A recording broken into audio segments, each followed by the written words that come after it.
و زمین‌های نزدیک ساحلی هستند که باید که در آنها کشتی شالی رو توصیه می‌کنیم.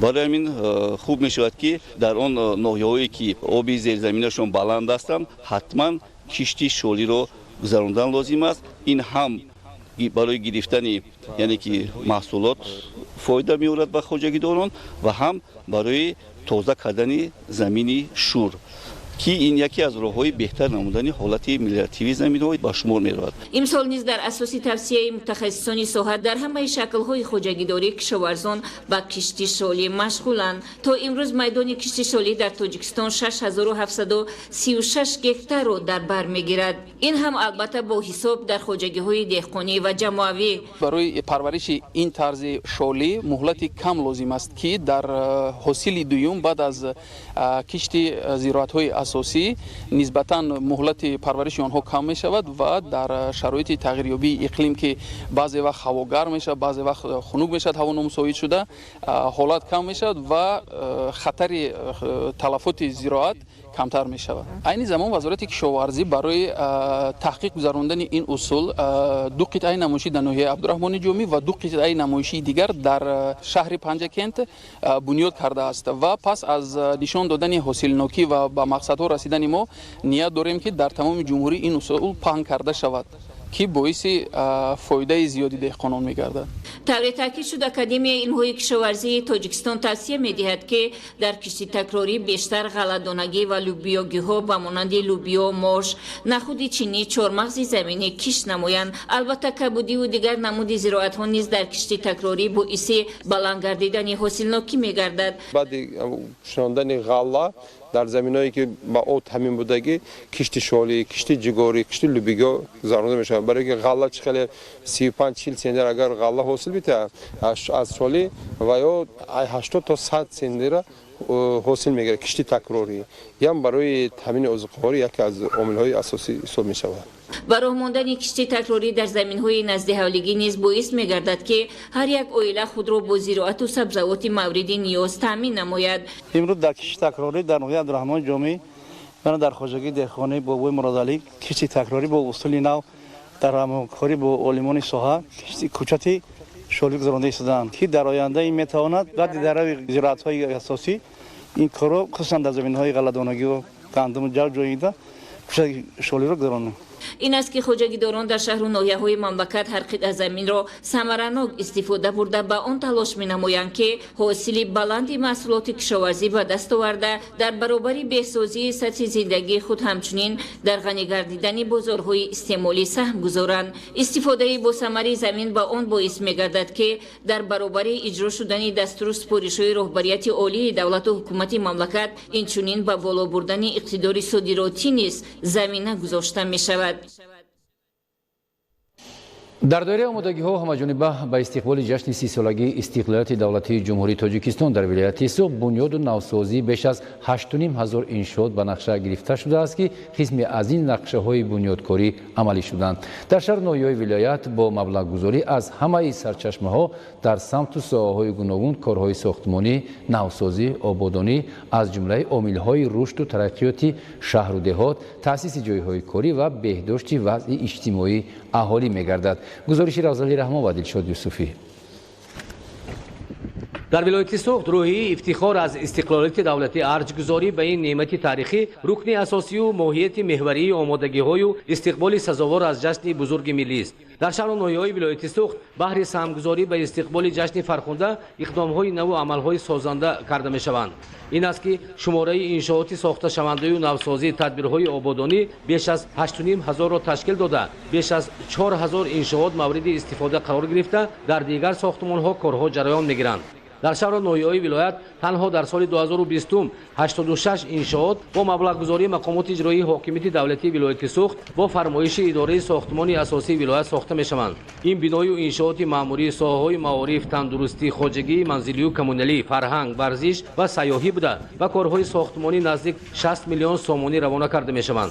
انشاءات از نو برقرارکنی قلعه در مؤسسه دولتی مجمع فرهنگی و تاریخی قلعه خوجند در شهر خوجند بخشیده به اعلان گردیدنی солҳои 2019-2021 солҳои рушди деҳот, сайёҳӣ ва ҳунарҳои мардумӣ бунёд карда мешавад ва иншооти эҳёи таърихи якчанд ҳазорсола, ифодагари таъриху тамаддуни халқи тоҷик ҷалби бештари сайёҳони дохилию хориҷӣ мегардад.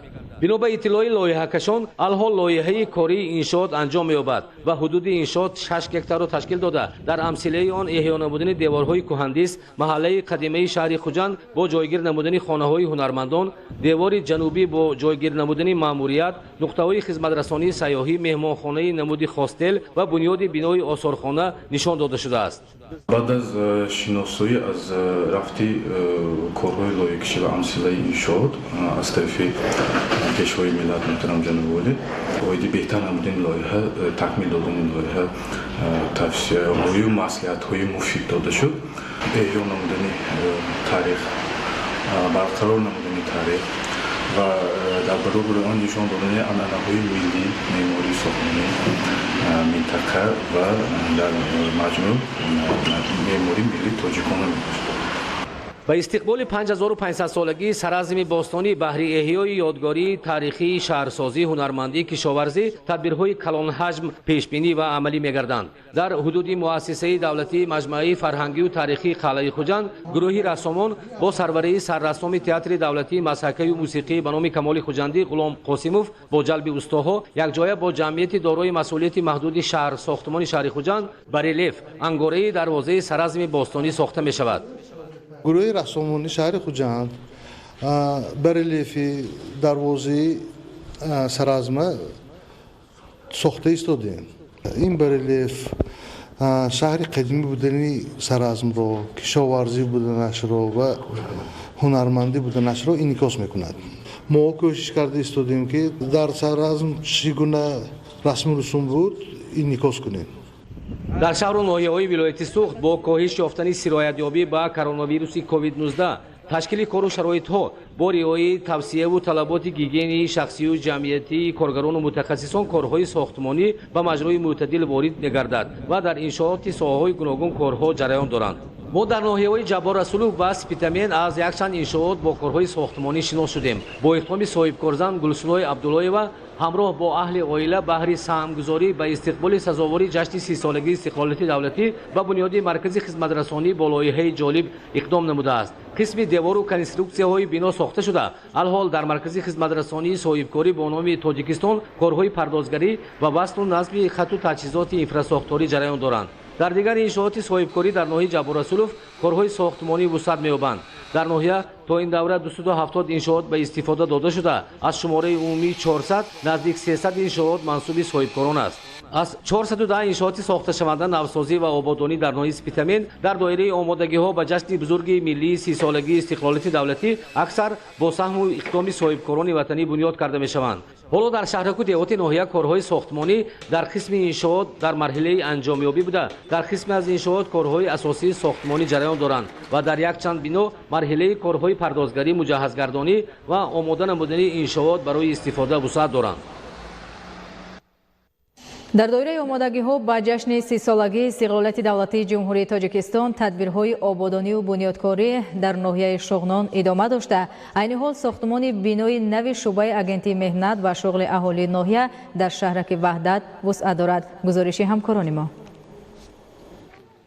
баъди танаффуси тӯлонӣ сохтмони бинои шуъбаи агентии меҳнат ва шуғли аҳолии ноҳияи Шуғнони вилояти мухтори Кӯҳистони Бадахшон фаъолияташро дубора аз сар гирифт. қайд гардид ки сохтмони ҳин бино дар соли 2010 оғоз гардида, шуруъ аз баҳори ҳим сол сохтмони ҳин пурӯҷа дубора оғоз гардид. маблағи сохтмони ҳин иншоот баробар ба 3 млн 680 000 сомонӣ буда, қарор аст ки корҳои бунёдӣ то моҳи сентябри соли ҷорӣ пурра ба иҷро гузошта шаванд. ин бино аз 2 табақа ва таххона иборат буда, бо назардошти истифодаи пурраи он тасмим шудааст ки аз ҳисоби синфхонаҳои дар таххонаи бино мавҷуд буда, муассисаи давлатии филиали таълимии калонсолон ба таълиму омӯзиши хоҳишмандон бо касбҳои гуногун дар ин синфхонаҳо машғул хоҳад шуд. ба гуфтаи Бонафшан Муҳаммадбекова, сардори шуъбаи агентии меҳнат ва шуғли аҳолии ноҳияи Шуғнони вилояти мухтори Кӯҳистони Бадахшон, дар ҳоли ҳозир дар сохтмони ин иншоот 16 нафар сохтмончиён ки дар қайди шуғли аҳолии ноҳия ба қайд гирифта шуданд, ба кор ҷалб гардида, қарор аст ки шумораи коргарон ба 30 нафар расонида мешавад. кормандони шуъбаи мазкур ҳайни ҳол дар бинои мақомоти иҷроияи ҳокимияти ҳокимияти давлатии ноҳияи шуғнон фаъолият намуда истоданд. Корҳои сохтмониро дар ин иншоот ҷамъияти дорои масъулиятиш маҳдуди ғайрат як ширкати сохтмонии ватанӣ баҳуда гирифта,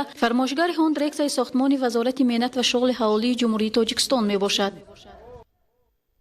با استقبال جشن 30 استقلالیت دولتی جمهوری تاجیکستان در شهر استراشان زیاد از 500 انشاءات تعیینات گوناگون بنیاد و نوسازی کرده می شود. تا امروز در زیاد از 350 انشاءات کارهای ساختمانی به انجام رسیده، بنیاد و نوسازی در 51 انشاءات دیگر ادامه دارد. گزارشی مضبوط بابازاده از ناحیه استراشان.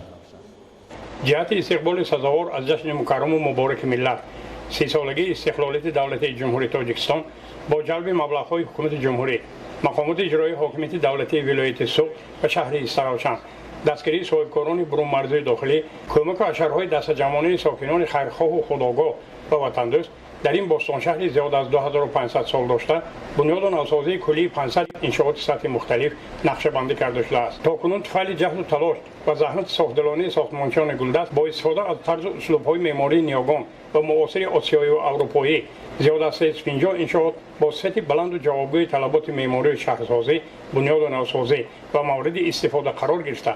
فعلا در 51 انشاءات دیگر کارهای ساختمانی جریان تازه دارند. در مرکز شهر با اقدام صاحبکار اکرام اسرارو جهت به ورزش و تمرین جلب نمودن نورسان جوانان، تربیت نسل خودآگاه و خویشتنشناس و جسور و چالاک حمایتگری دستاوردهای استقلالیت دولتی جمهوری تاجیکستان، مجموعه معاصر سه آشیانه ورزشی با تخخانه بنیاد گردیده شده است. در تخخانه مجموعه 20 حجره لباس‌آکنی، شستشوی بدن، صنف‌های آموزشی صنعت ورزش و انفراستراکچورهای یاری‌رسان و در آشیانه‌های بالای تالار ورزشی بنیاد کرده می‌شوند. صاحبکار عزم دارد که مجموعه ورزشی معاصر را تا روز جشن بزرگ 30 سالگی استقلالیت دولتی جمهوری تاجیکستان بنیاد و پیشکش نورسان جوانان استراشانی گرداند. در مجموعه بناهای استقامتی بسیار آشیانه با دستان و گلافر ساختمانچیان جمعیت دارای مسئولیت محدود ساختمان نو استراشان و خرج مبلغ‌های صاحبکار ورزیده وطنی اکمل باباجانوف بنیاد شونده، کارهای کسمتیکی بنا به پایان رسیده است. رنگوار قسم بیرونی انشاءات با استفاده از رنگ‌های جالب هر یک شهروند را ذوق نظربا می‌بخشد. صاحبکار دیگر استراشانی علیشیر عبدالرحیموف نیز روزهای نزدیک مورد استفاده قرار دادن بنای استقامتی بسیار آشیانه را در خیابان به نام اسماعیل سامونی عزم کرده است. همه 10 آشیانه بنا شروع از مرکزهای سودا و خدمت‌رسانی تا قبض‌های بالایی با رنگ مخصوص و چراغک‌های هر رنگی ایلومیناسیونی آرای یافته و خصوص شبانه سیمای خیابان مرکزی شهر را جلوی تازه عطا می‌کند. امروز کارهای آخرین ساختمان و پردازگری در بنای دوآشیانه به طرز زمانوی و با استفاده از معماری اروپایی ملی بنیاد شونده باغچه بچگانه برای 120 نفر کودکان در خیابان به نام اسماعیل سامونی جماعت دیهات زرحلال با اوج تازه ادامه یافته است. صاحبکار ورزیده اسکر اشانov با خرج زیاد از 3,850,000 سامانی جهت پسند کودکان و بچگان گردیدن سقف و فرش هر یک آشیانه استان‌های چیردست شهرهای استراشان، خوجند و ولایت سوق را به فعالیت پرثمر جلب نموده است. اتاق‌های خواب و مشغولیت، تشکیل بازی‌های گوناگون بچگانه، تالارهای ورزش و مجلس و دیگر انفراستراکچورهای یاری‌رسان با محصولات رنگارنگ در داخل تاجیکستان استحصال شونده و ذوق بلند هنرمندان ساخته می‌شوند. با تحقیق زینه‌های نمای بیرونی بنای دوآشیانه باغچه بچگانه بنیاد شونده صرف از سنگ‌های مرمر استحصال کارخانه‌های وطنی وصل و نصب شده است که خیلی زیبا و دیدنی می‌باشد. با مقصدی در سطح بلند پیشواز گرفتن جشن 30 سالگی استقلالیت دولتی جمهوری تاجیکستان، کارهای آبادانی و سازندگی و تطبیق عملی نمودن نقشه گنرالی شهر استرافشان با مرام ادامه داشته ایستاده. طبق نقشه چاره‌بینی‌های مقامات اجرایی حاکمیت دولتی شهر استرافشان تا جشن 30 سالگی استقلالیت دولتی جمهوری تاجیکستان ساخته به استفاده دادن زیاده از 500 بنا و انشاءات‌های سطح مختلف به نقشه گرفته شده. تا امروز زیاده از 360 عدد آن مورد استفاده بری قرار داده شد و اینچنین عین حال کارهای ساختمانی در شهر استرافشان زیاده از 86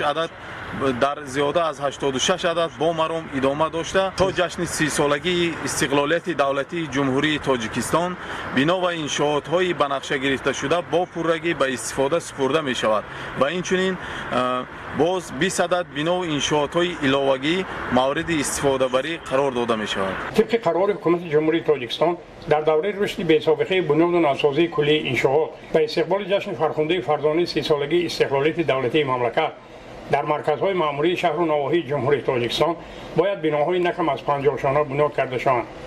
ҷиҳати амалисозии ин дастури саривақтии ҳукумати ҷумҳурии тоҷикистон кормандони бахши меъмории мақомоти иҷроии ҳокимияти давлатии шаҳри Истаравшан имрӯзҳо ба қарорҳои даргузашта ба тасвибрасидаи корхонаҳои сохтмонӣ ва соҳибкорон тағйиротҳо ворид сохта бобати боз ҳам зебои назарбор шудани шаҳри бостонии Истаравшан кӯшишҳо ва ҳаҷм дода истоданд.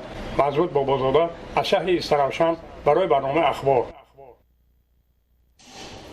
бинандаҳои гиромӣ, чунин буданд хабаргузоришҳое ки то ин лаҳза ҳамкорони мо омода намуданду манзури шумо намудем.